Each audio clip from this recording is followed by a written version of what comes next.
Bueno, somos el grupo 4, nos tocó el problema 41, que dice que la presión de un molde ideal se incrementa a razón de 0,05 kilopascales sobre segundo. Y la temperatura aumenta a razón de 0,15 Kelvin por segundo. Utilizamos la ecuación de los gases ideales para determinar la razón del cambio de volumen cuando la presión es de 20 kilopascales y la temperatura de 320 Kelvin. Bueno, los datos del problema son el diferencial de presión respecto del tiempo, 0,05 kilopascales sobre segundo. Aquí tenemos la presión de 20 kilopascales, la temperatura, que ya dijimos, 320 Kelvin.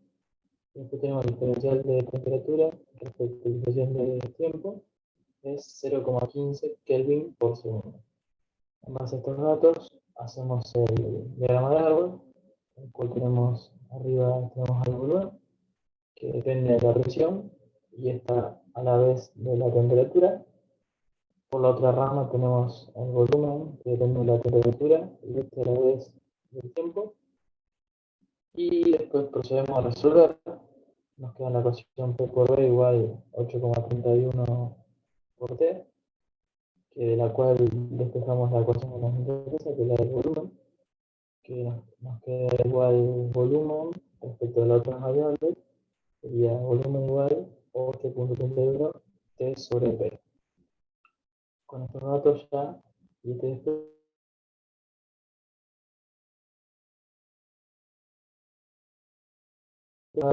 realizamos la regla de la cadena, la planteamos. Con esta calculamos las derivadas parciales. Una vez que tenemos las derivadas parciales de tanto el volumen sobre el tiempo como el volumen sobre la presión, lo único que nos queda es reemplazar por los valores del problema. Reemplazamos, resolvemos algebraicamente y nos queda un resultado que la razón de cambio de volumen es de menos 0,27 litros sobre segundo, que es la que básicamente cumple con las leyes de gases ideales. O sea, a medida que la presión aumenta, su volumen disminuye. Ahora mis compañeros le van a proceder a explicar cómo lo realizamos en el software. Bueno, para hacerlo gráficamente, nosotros utilizamos el software GeoGebra y comenzamos creando dos deslizadores, uno para la presión y el otro para la temperatura, que el de la temperatura nos llamamos como D, porque el software no nos permitía utilizar la variable T.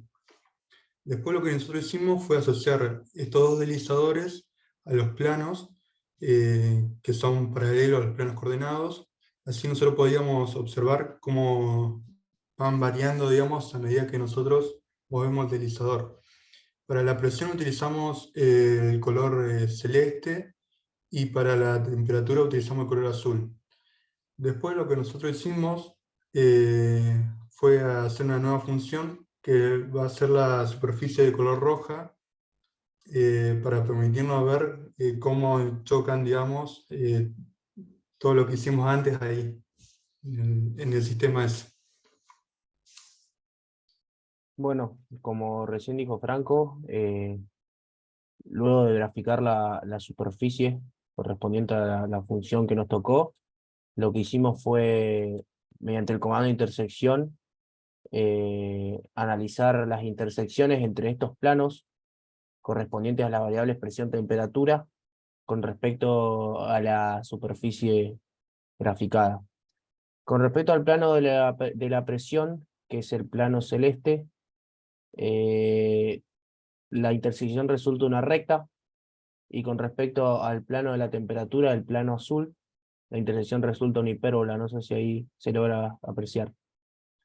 Bueno, lo bueno que tienen los deslizadores es que nos permiten analizar qué pasa si el plano se va cambiando de lugar. Bueno, ahí vemos que la pendiente de la recta varía, y en este caso la hipérbola se mueve en un sentido. Es decir, nos permite analizar qué pasa si las variables son distintas a las que nos proporciona el enunciado. Bien, luego graficamos el punto, que bueno, sus coordenadas también dependen de P y de D, por lo tanto también van a depender de los deslizadores. Fíjense ahí que el punto se ve que es la superficie, perdón, es la intersección de las dos curvas, sería la recta y de la curva, de estas dos intersecciones. Y bueno, a medida que vamos moviendo las variables, por ejemplo la temperatura, el punto se va moviendo, y a medida que vamos moviendo la presión también lo hace en otro sentido, en el sentido del eje Z. Bueno, luego lo que hicimos fue todo analítico. Cargamos al software la expresión de la derivada parcial con respecto a X, que ya la habíamos calculado en la parte escrita. Luego la derivada parcial con respecto a Y. Luego cargamos los diferenciales con respecto al tiempo de la presión y temperatura y la expresión de la regla de la cadena. Bueno, acá quedó 0,29 porque puse pero sería ahí, que es menos 0,27. Que también va a cambiar si los deslizadores cambian, es decir, si la presión varía, la variación de volumen con respecto al tiempo también va a variar. Entonces, lo bueno del software es que nos permite analizar, como ya dije, qué pasa si las variables no son las mismas que nos plantea el enunciado y son otras. Es decir, la temperatura tiene otro valor, la presión tiene otro valor, por lo tanto, las razones de cambio de las variables con respecto a ellas mismas o a otras va a ser distinta, o sea, nos va a dar otro valor. Así que bueno, esto fue todo. Espero que haya gustado.